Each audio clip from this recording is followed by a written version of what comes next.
entire European. I mean, don't you think that's kind of very unfair? Just based on the fact that we don't meet their hygiene standards. We don't meet their hygiene standards.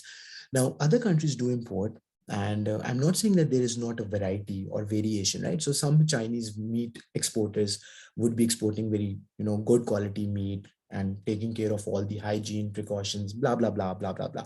But obviously, there could be some Chinese or Indian or Pakistani meat or any other product, food item exporters, which are not very high quality and so on.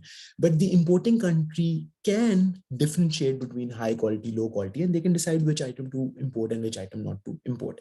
But outrightly banning all these, producers based on the fact that they don't meet your product standards or hygiene standards, then that's very unfair. But again, that's a polite, not a polite, but in fact, a diplomatic way to discourage trade. Right, students, are you getting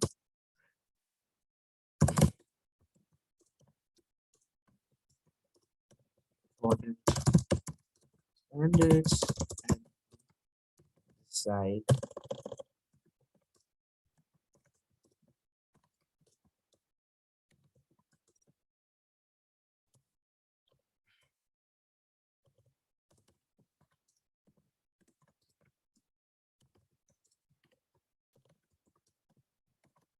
Right? Is this making sense, students? Right? So this is basically what product standards say, that when countries set high product quality standards and then import products from only selective countries, right? So let me also write this example here. So when you're revising, you will remember. Um,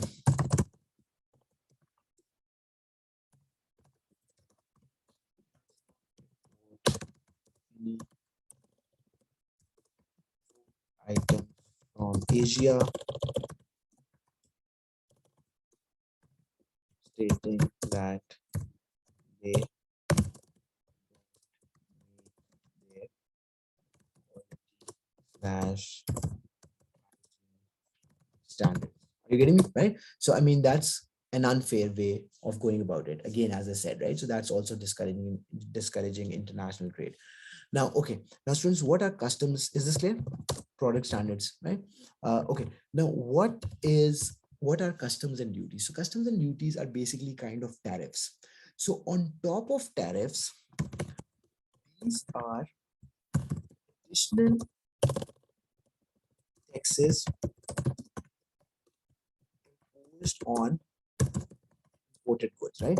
So, I mean, I will give you an example, and you might be,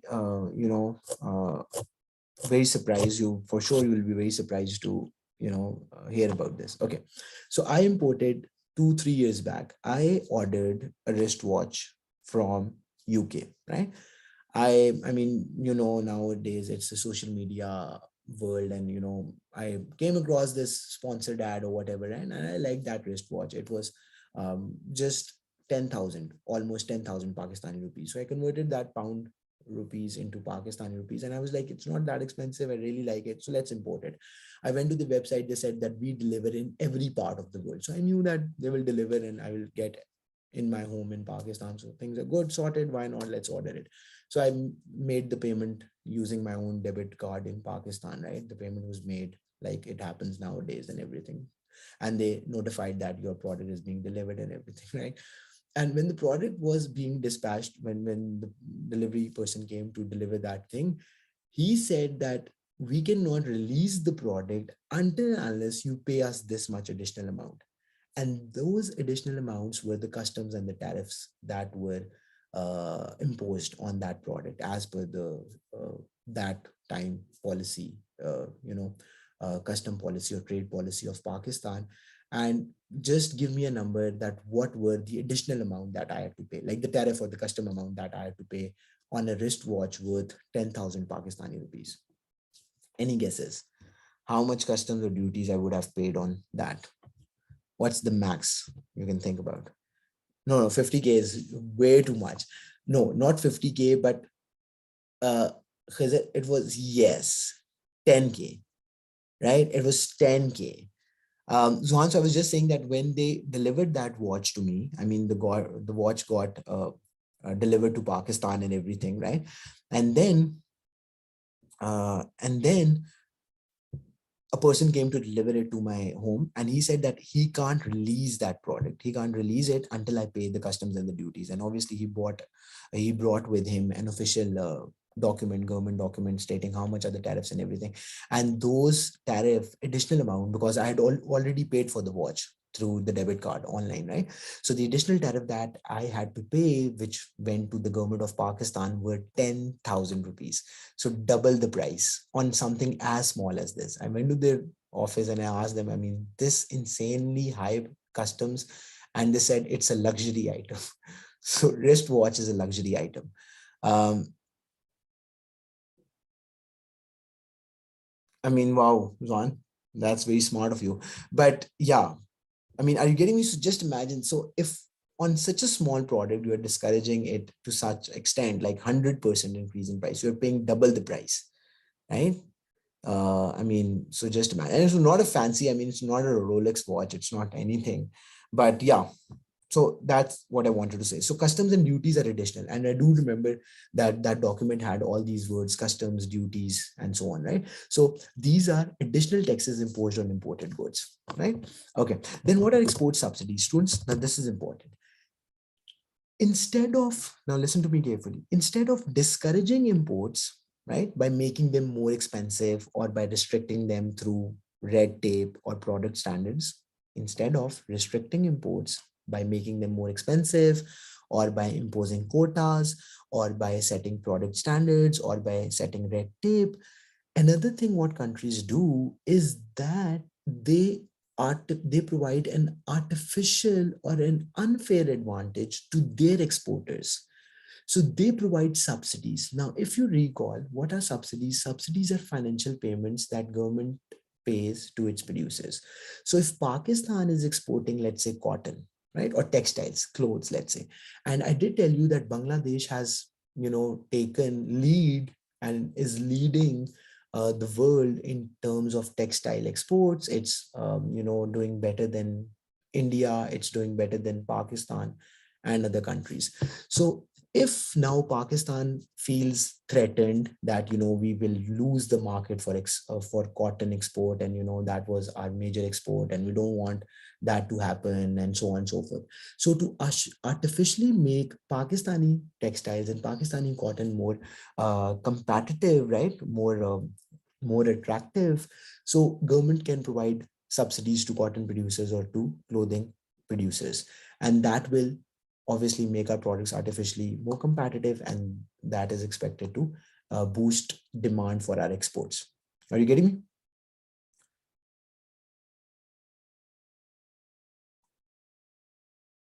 Yeah, yeah.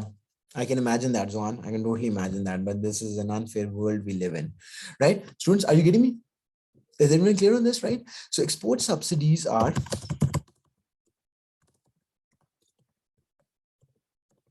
provides subsidies to its local producers to artificially make their products more competitive in relation to other countries exporting the same product, right? Students, are you getting me or not, right? So that's basically what export subsidies are. So in export subsidies, you're not restricting imports, but instead what you're doing is that you are artificially making your products more competitive by giving your local producers subsidies on that. Easy? Confusion, students? Anything not clear? Anything you want to ask me? Right? Is everyone good on this? Okay. Then comes in the last thing, voluntary export restraints. Now, what are voluntary export restraints? Now, sometimes countries are just mean in the sense that they do have surplus of something, but they don't export. I repeat, sometimes countries do have enough quantity surplus. What is surplus? Like, think about this. Pakistan produces wheat or fruits or vegetables. Now, obviously, Pakistan will prioritize to make those products available to its own local population, right?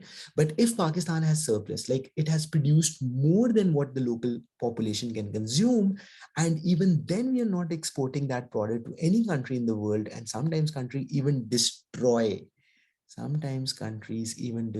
their products. food items I'm talking about. Brazil destroys its coffee. I mean, it's only the 10% of the coffee that's being sold in the world. The remaining 90% is destroyed. Why? To bid up the prices.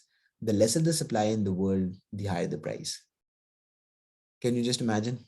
This is the type of world we live in, right? So coming back to the point. So if a country is deliberately restricting its exports, right? Either to have higher prices or to not just to sell to another country or to create an unnecessary shortage in the market, right? Then that is what voluntary export restraints, right? Are you getting?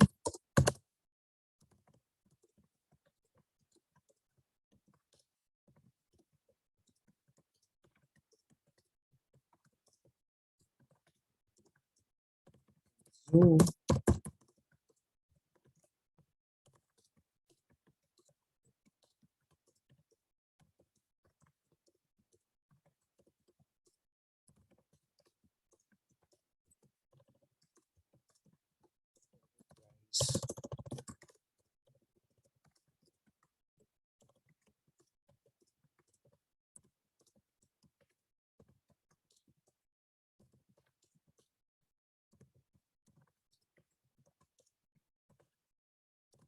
right? Students, is everyone clear on this, right? So what are voluntary export restraints? So when a country has a surplus of a product, right? And what is the surplus? I explained you. Surplus is when you produced enough more than what the local population can consume, right? But it decides to not export that to create an artificial shortage so that the price of that product could bid up and therefore you can make more profit when you sell it in the future. Then that is all that's also a trade barrier, and that's known as voluntary export restraint, right? So these are all the ways how a country either restricts international trade, which meaning discourage international trade, or it provides its local businesses an unfair advantage. It provides its local businesses an unfair advantage over, over uh, other foreign producers. So these are all the trade barriers. Okay, now students, in Monday's class, what we'll do is we'll talk about trade creation and trading blocks. So what are trading blocks? Like, what is European Union? That's another very interesting topic. And that's the very last topic we are left with in international trade. Now, trading block, like what's the purpose of European Union? How does European Union operate? What benefits it creates for its members? Why everyone wants to be part of European Union? Similarly, there are other trading blocks. So when countries sign free trade agreements mean that there will be no trade barriers at all. So if Pakistan, India, and China sign a free trade agreement, then that means that whatever products are being traded among themselves, there will be no trade barriers and so on, right? So we'll talk about these things in Monday's class, right? So till then, take care, have a nice weekend, and enjoy yourself, right? So I'll see you then. Take care. Allah Hafiz.